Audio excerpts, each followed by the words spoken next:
Hello प्यारे बच्चे, आज की नई वीडियो में फिर आप लोगों का स्वागत है ना। तो जय जवान जय किसान वीडियो स्टार्ट करते हैं, मतलब पढ़ाना स्टार्ट करते हैं। पढ़ाना क्या स्टार्ट करते हैं सर कौन सी क्लास की? वही क्लास टेंथ जिसका बोर्ड एग्जाम होने वाला है। क्या होने वाला है बच्चे?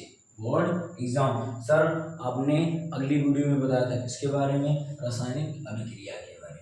तो सर इस वीडियो में क्या बताने वाले हैं? तो इस वीडियो में हम आपको बताने वाले हैं रासायनिक समीकरण के बारे में, जो आपके समक्ष क्या है, रिप्रेजेंट है, प्रदर्शित है। इसे इंग्लिश में बोले तो केमिकल और रिएक्शन बोलते हैं। क्या बोलते हैं?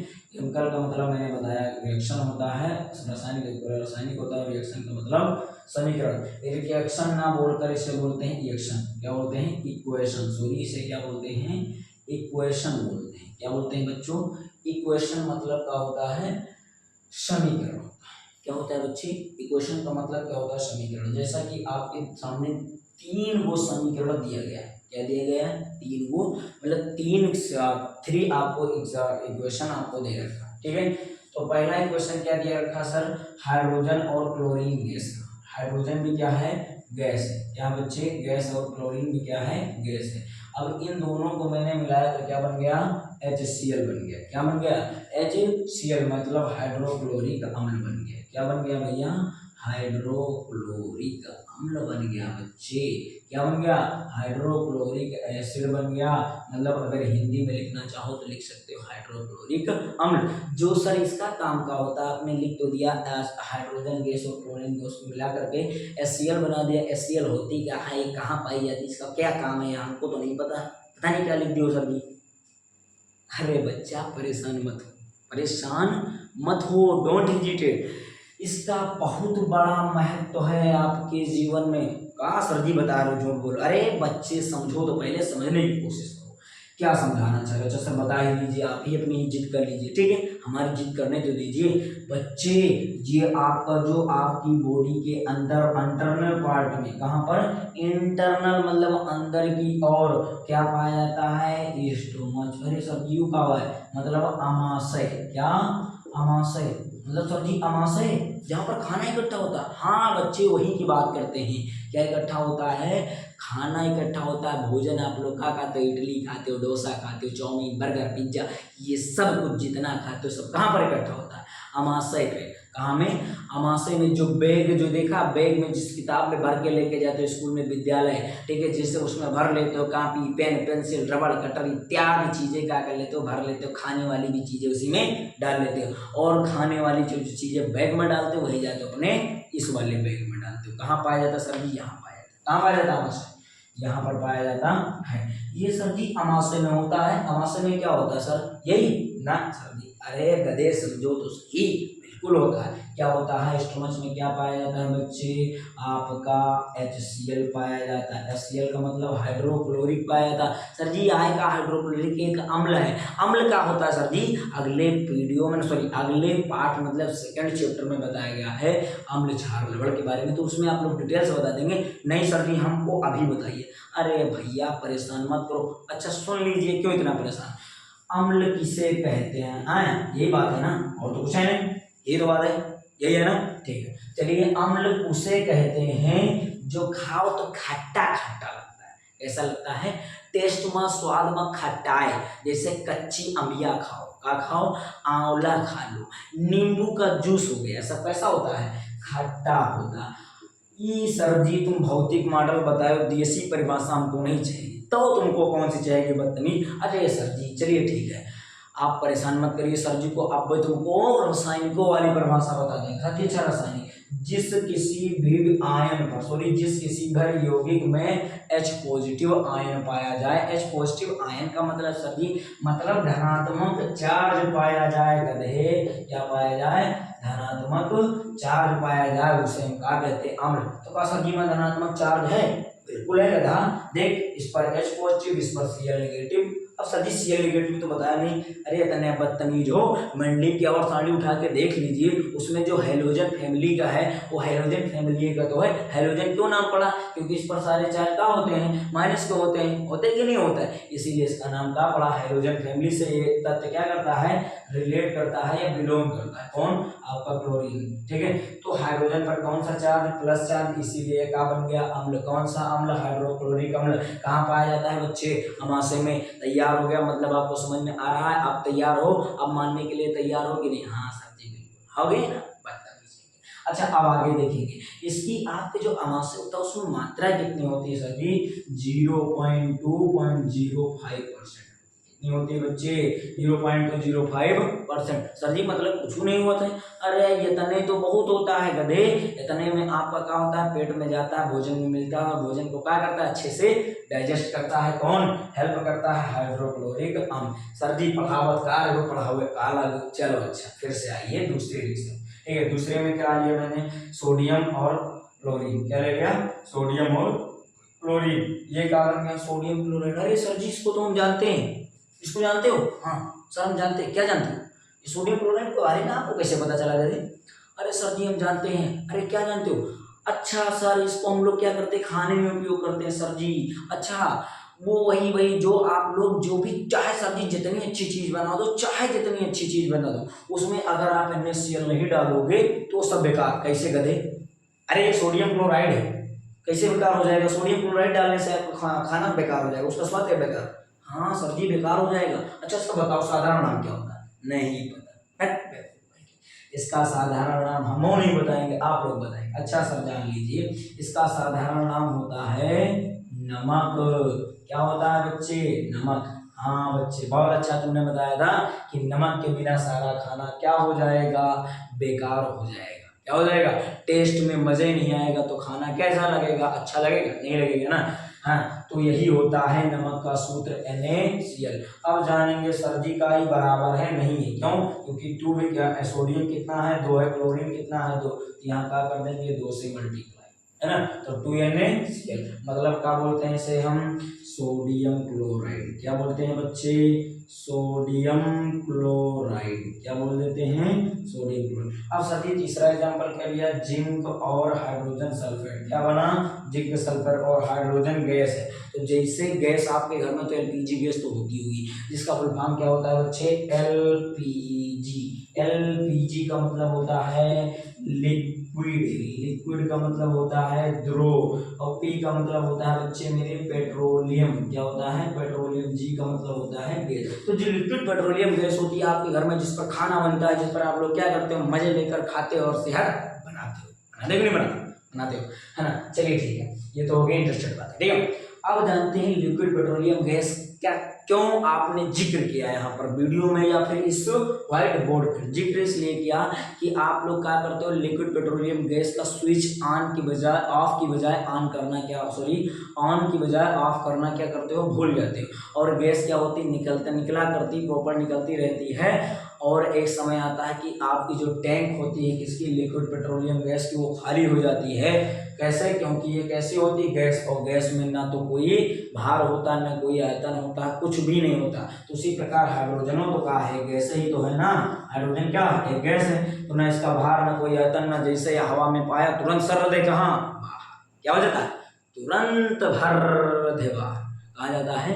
भर दे बाहर। ठीक है, जैसे इसमें से निकलता है सर दे बाहर, वैसे इसमें से निकल जाता है भर दे बाहर। ठीक, और क्या बनाता है सर? Zinc sulphate.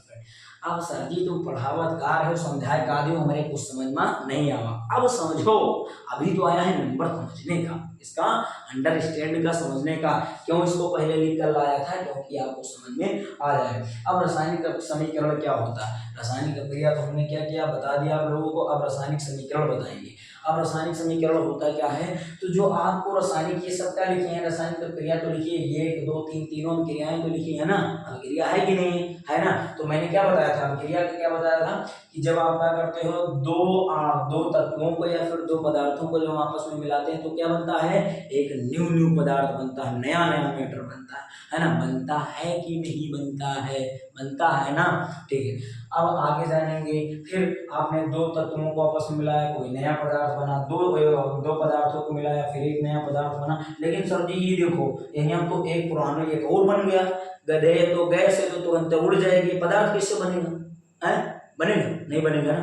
ठीक है, अब समझेंगे क्या रासायनिक अभिक्रिया, क्या समझेंगे रासायनिक अभिक्रिया। अब पहले लिखोगे कि समझोगे? सर जी ना हमको पहले आप समझाएंगे, क्या लेंगे समझाएंगे। तो समझेंगे क्या, जब आपको जो ये रासायनिक समीकरण दिया गया, क्या दिया गया है रासायनिक समीकरण या फिर रासायनिक अभिक्रिया बोले, क्या बोलेंगे रासायनिक अभिक्रिया में जो आपके अणु यौगिक तत्व भाग लिए हैं और कोई पदार्थ का निर्माण किए हैं, तो उन तत्वों को हम क्या करेंगे, उन तत्वों को हम नाम के द्वारा, उनके संकेत के द्वारा हम क्या करेंगे, चिन्ह के द्वारा प्रदर्शित करेंगे, उसे हम क्या कहते हैं रासायनिक समीकरण कहते हैं। यो का वक्त देव सर जी बक्की में कुछ नहीं समझो फिर से कैसे, जैसे इसका नाम है हाइड्रोजन, क्या नाम है बच्चे मेरे हाइड्रोजन, तो हाइड्रोजन का संकेत सिंबल का होता है H2, इसका नाम है क्लोरीन, क्या नाम है बच्चे इसका नाम है क्लोरीन, तो इसका सिंबल लग दिया मैंने CL2। अब इसकी जाति क्या है, जैसे आप लोगों का जात क्या होता है, कास्ट क्या होता है, मतलब हम उस वाली जात की बात नहीं कर रहे हैं, जात पात का विरोध नहीं करना चाहिए, लेकिन यहाँ पर मैं आपको समझाने के लिए जात पात का बात क्या है। तो हाइड्रोजन भी क्या है गैस है, तो इसको मैंने किसके द्वारा प्रदर्शित कर दिया जी के द्वारा। क्लोरीन भी क्या है गैस है, तो इसको हमने किसके द्वारा जी के द्वारा। अब बताओ हाइड्रोक्लोरिक एगो अम्ल है, कहा है बच्चे अम्ल है। अम्ल जो होता है लिक्विड होता है कि सॉलिड होता है, बताएंगे सब बताएंगे आप लोग। आपको बड़ा कंफ्यूजन में लग रहा होगा सर जी ना तो ये समझ में नहीं आ रहा, ना लिक्विड में ना तो सॉलिड में। आम कैसा होता है सॉलिड भी होता है, उसके अंदर जो रस भरा होता है लिक्विड होता है, तो आप इसको क्या कर सकते हैं एल में कर सकते हैं, मतलब लिक्विड। ठीक है, अब इसके नीचे आप क्या लिखेंगे इसका नाम, और इसके नाम के द्वारा, इसके द्वारा नाम के द्वारा और संकेत के द्वारा और उसको उसके चिन्ह के द्वारा प्रदर्शित करना ही क्या कहलाता है रासायनिक समीकरण। अब यहाँ पर क्या हो गया बच्चे, ये लिखा है सोडियम, क्या लिखा है प्यारे बच्चों, ये लिखा है सोडियम, और ये क्या लिखा है क्लोरीन। अब इस क्लोरीन आप बताएंगे सोडियम धातु है। अब धातुएं जितनी भी होती है सॉलिड होती है, तो सॉलिड SOLID, मतलब SOLID, तो आपके नाम के आगे का छलनी जाती पीछे का। तो सर जी हम तो अपने नाम के, जैसे हमारा नाम राज कपूर, तो आगे वाला हम ले लेते हैं, क्या मतलब आर वाला, तो आर वाला लिया तो इसमें कौन सा ले लेंगे एस, तो इसके अगल बगल हम क्या ले देंगे एस। अब क्लोरीन क्या है बच्चे गैस, ठीक है तो समझ गए ना। तो इसी के द्वारा सोडियम क्लोराइड भी क्या है बच्चे सॉलिड। हम नमक का देखियो कि नहीं देखियो, नमक का टर्रा देखियो कि नहीं देखियो, देखियो ना टर्रा जिसे बोलते हैं, क्या बोलते हैं टर्रा। अब टर्रा बताओ सॉलिड होता है कि लिक्विड होता है कि गैस होता है, रे सर जी सॉलिड होता है, क्या होता है सॉलिड। सॉलिड का मतलब क्या होता है ठोस पदार्थ का, मारो तो आसानी से नहीं टूटता है, का नहीं टूटत है। जो आपका नमक होता है बताओ हाथ से तुरियो टूट जाएगा, नहीं टूटे, लड़ावा से लियो मारो खाट से बोला फाट से, है ना चकनाचूर हो जाता है, तो इसका मतलब क्या होता है सॉलिड होता है। अब सर जी इतना कचरा मचाए हो, तो कचरा नहीं मचाए हैं बच्चे। अब लिखेंगे डेफिनेशन इसकी रासायनिक समीकरण की। इसका आप लोग क्या कर लेंगे रासायनिक समीकरण का डेफिनेशन लिखेंगे, उसके नीचे इसको लिख लेंगे, इसको सिंबल के द्वारा, अगर गैस है तो जी, इसका नाम लिख देंगे, इसके नीचे हाइड्रोजन, इसके नीचे क्लोरीन, और लिख देंगे हाइड्रोक्लोरिक अम्ल। और इसके होगा दूसरा सोडियम और क्लोरीन से मिलाकर मैंने बता दिया NaCl, तो इसके नीचे लिख देंगे सोडियम, इसको S से रिप्रेजेंट करते हैं, दूसरा लिखा क्लोरीन, इसको Cl2 से रिप्रेजेंट, इसी प्रकार से आप लोग लिख लेंगे। अब जानेंगे रासायनिक अभिक्रिया की डिफिनेशन, क्या जान जाएंगे हमारे प्यारे बच्चे रासायनिक अभिक्रिया की डिफिनेशन। डिफिनेशन क्या होती है सर जी अच्छा बताइए। डिफिनेशन यही होता है, डिफिनेशन कुछ नहीं होता है, कुछ नहीं होता है, तो कहता है कि रासायनिक अभिक्रिया में जो, लिख लेंगे आप सभी लोग रासायनिक अभिक्रिया, रासायनिक समीकरण में नहीं, रासायनिक अभिक्रिया में जो अणु, क्या जो अणु या तत्व या फिर पदार्थ भाग लेते हैं, क्या लेते हैं भाग लेते हैं, क्या करने के लिए भाग लेते हैं, क्या करने के लिए जो भाग लेते हैं नया पदार्थ बनाने के लिए, क्या करने के लिए नया पदार्थ बनाने के लिए, नया पदार्थ बनाने के लिए, ठीक, तो उसे, तो उन तत्वों पदार्थों, इसको तत्वों और पदार्थों को संकेत, चिन्ह और सूत्र के द्वारा, इसके द्वारा, सूत्र के द्वारा, इसके द्वारा बच्चे सूत्र के द्वारा प्रदर्शित करना। क्या करना? सूत्र के द्वारा रिप्रेजेंट करना कि क्या कहलाता है भैया, क्या कहलाता है बच्चों? रासायनिक समीकरण कहलाता है। क्या कहलाता है? रासायनिक समीकरण कहलाता है। रासायनिक समीकरण कहलाता है। ठीक है, कोई दिक्कत नहीं होनी चाहिए। क्या कहलाता है? रासायनिक समीकरण कहलाता है। सर जी यहाँ थोड़ा कम समझ में आवा है, एक एग्जाम्पल और दे दियो हैं, कल है यानी समझ में। चलो अच्छा, परेशान ना हो, डरो नहीं, ठीक है। चलिए ठीक है, एक एग्जाम्पल हमारा प्यारा बच्चा मांग रहा है तो बच्चे को हम देंगे, क्योंकि आप ही हमारा बहुत प्यारा और दुलारा बच्चा, ठीक है। तो उस बच्चे का नाम क्या सर? उस बच्चे का नाम नहीं बताएंगे, तुमको सिर्फ पढ़ने से मतलब है ना, बच्चे से नाम से क्या मतलब। तो चलिए एग्जाम्पल देखते हैं। एग्जाम्पल क्या देते हैं सर? एग्जाम्पल यही देंगे। क्या देंगे सर? अरे बता दीजिए सर। अरे क्यों बताएं तुमको? देखिए, जो आप लोग क्या करते हो डेली लाइफ में, लेते छोड़ते रहते हो, वही का हम देंगे एग्जाम्पल। पहला ऑक्सीजन, ये रहा कार्बन, तो कार्बन तो लेते देते हो नहीं। ऑक्सीजन क्या करते हो? पेड़ पौधों से गेन करते हो, और जब कार्बन और ऑक्सीजन मिलता है तो क्या बनता है? Carbon dioxide. और जब हम इसका नाम लिख देंगे, क्या बच्चे? कार्बन का लिख देंगे सी को बोलते हैं कार्बन, O2 मतलब जी गैस है, तो इसको लिख दिया मैंने ऑक्सीजन। क्या लिख दिया? ऑक्सीजन। और इधर क्या हो गया? Carbon dioxide. क्या हो गया बच्चे? Carbon dioxide. क्या हो गया? Carbon dioxide. हो गया कि नहीं हो गया? अब सर जी यहाँ पर डाई का है लिखो। डाई इसलिए लिखा है क्योंकि आप ऑक्सीजन कितनी बार आया? 2 बार। तो केमिस्ट्री में अगर 2 बार आता है तो डाई, 3 बार आता है ट्राई, 4 बार आता है टेट्रा, 5 बार आता है पेंटा, अगर 6 बार आता है तो वैसे आगे करते चलता। सर जी छठवा तुमका नहीं पता है? क्यों नहीं पता है? ले सुनो, छठवा होता है हेक्सा, बस। अब अगर एक आता है तो मोनो। आप सभी लोग अच्छे से उतारेंगे, अच्छे से समझ लेंगे। जहां पर आपको दिक्कत होगी कमेंट में बता देना, फिर से हम इसको क्या कर देंगे? रिवाइज करवा देंगे, कोई दिक्कत होगी, ठीक है। तो आप इसका एक स्क्रीनशॉट लेंगे, अच्छा नोट्स बनाएंगे। आपको नई वीडियो में मिलते हैं। जय जवान जय किसान।